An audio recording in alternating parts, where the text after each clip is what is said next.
Hey guys, I'm here with Bernice King. How are you doing this evening? I'm doing good. How are you? It's such a pleasure to have you here. Thank you. You know, our ancestors' wildest dreams have come to fruition here tonight at the Black Women in Media Awards. How does that make you feel? It makes me feel good, and I'm glad to be a part of this, especially receiving the Harriet Tubman Award, the first, I understand. My mother had a real fascination with her, and I'll mention that on tonight. I think it's great that we're able to acknowledge, you know, the contributions of women in media and other ways today, especially when so often in history women have been overlooked and not recognized. Right, that part right there.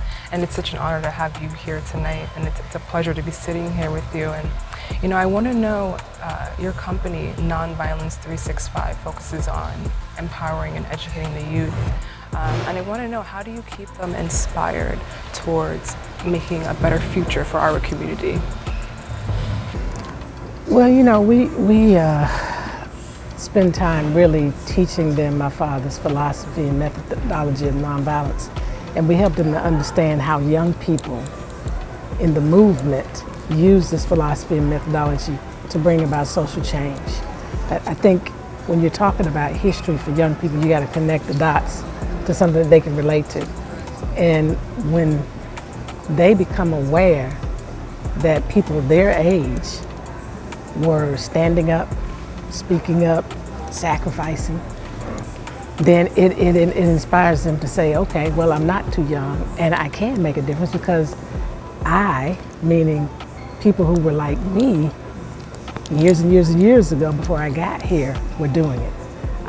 And so we try to uplift that, especially because people forget over and over again, those were not old people. My father was 26 when he started, you know, and when you fast forward to Birmingham in 1963, they were as young as 7 and 8 when those water hoses and billy clubs and dogs were sicked on them. And so we try to teach it to them in that way and break it down, hopefully to inspire them to see that you can be the change that's needed in this world. And speaking about your father's legacy and you carrying on this legacy, you know, we've come such a long way as a community. And so I really want to know, what is your hopes for the future for our community within this country?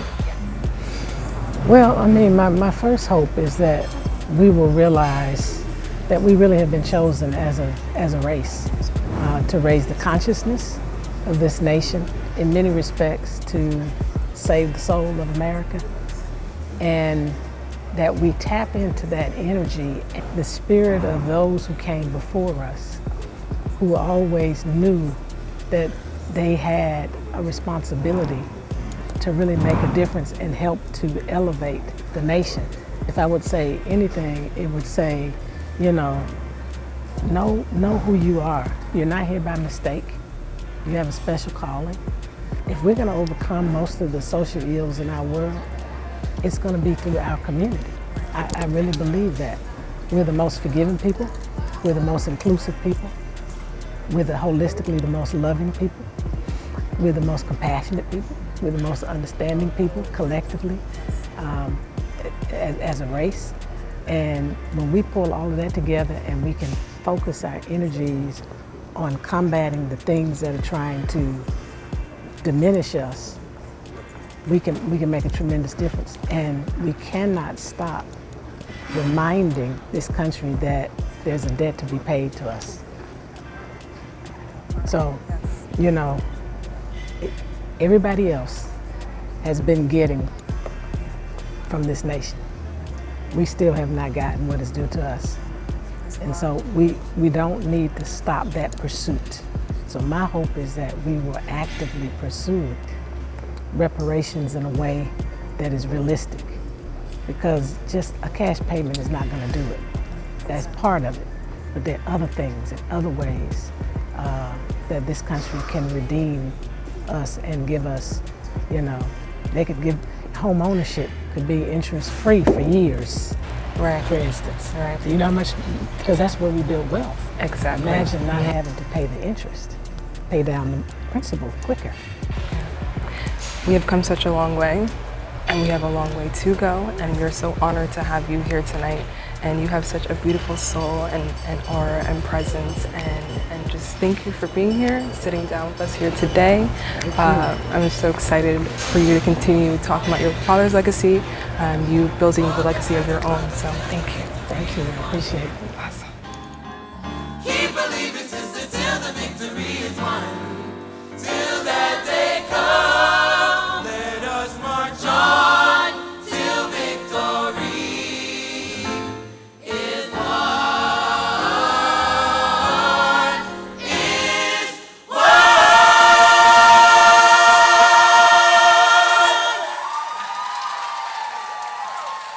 The next category we have is activism.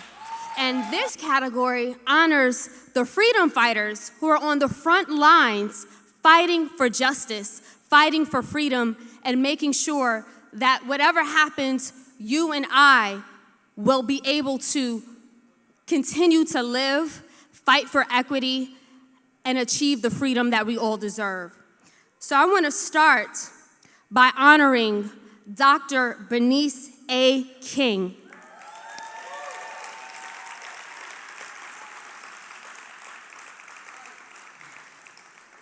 Dr. King is a true queen carrying a king's legacy, but not just any king, the Reverend Dr. Martin Luther King Jr. Tonight, as befitting as it is, she is receiving the Harriet Tubman Award. And of course, if you do not know who Dr. King is, she is an orator, she is a peace advocate, she is a global thought leader and the CEO of the King Center. And it is through her work at the center that she educates youth and adults around the world about the nonviolent principles modeled by both of her parents, Coretta Scott King and Dr. Martin Luther King. Without further ado, Dr. King, if you can please, oh, she is here. Please give it up. Round of applause for Dr. Bernice King.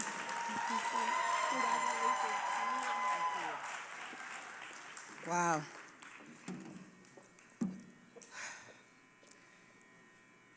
You know, today is a very difficult day for me. 15 years ago, 14, I'm trying to get it right. 14 years ago, my sister Yolanda Denise King passed, and today is her birthday. She would have been 66 years of age, and she was an actress. And I know, without a doubt, she would have been here tonight supporting me. And so I honor her tonight with this award. And I'm honored to be among so many great honorees. Although I'm not a woman in media, except for a little stint I had at Grinnell College as a DJ. I tried my hand at it. And of course, trying to lift my voice every day through social media to elevate us above the noise of the divisiveness and the polarization in this country, and to bring a sense of humanity and sanity back to our world. And so I want to thank Judith and Black Women in Media for this award. And speaking of Black women, we've always been a force in the freedom struggle. We haven't gotten the credit so often as we should have. If the truth be told, the movement that my father was catapulted into leadership started because a group of women, the Women's Political Council, had been looking for an opportunity to boycott the buses in Montgomery because of all of the harassment and mistreatment and lack of dignity that so many Black citizens had been victim to.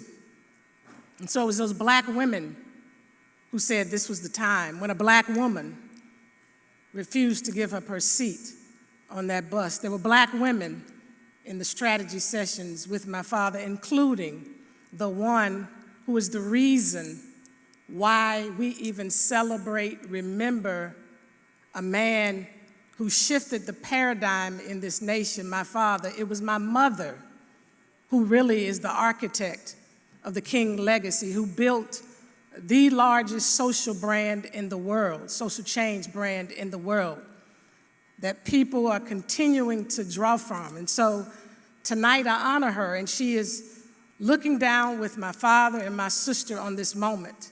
And God has an amazing sense of humor, because this is no accident, what is happening here tonight, receiving the Black Woman in Media Harriet Tubman Award, the first one.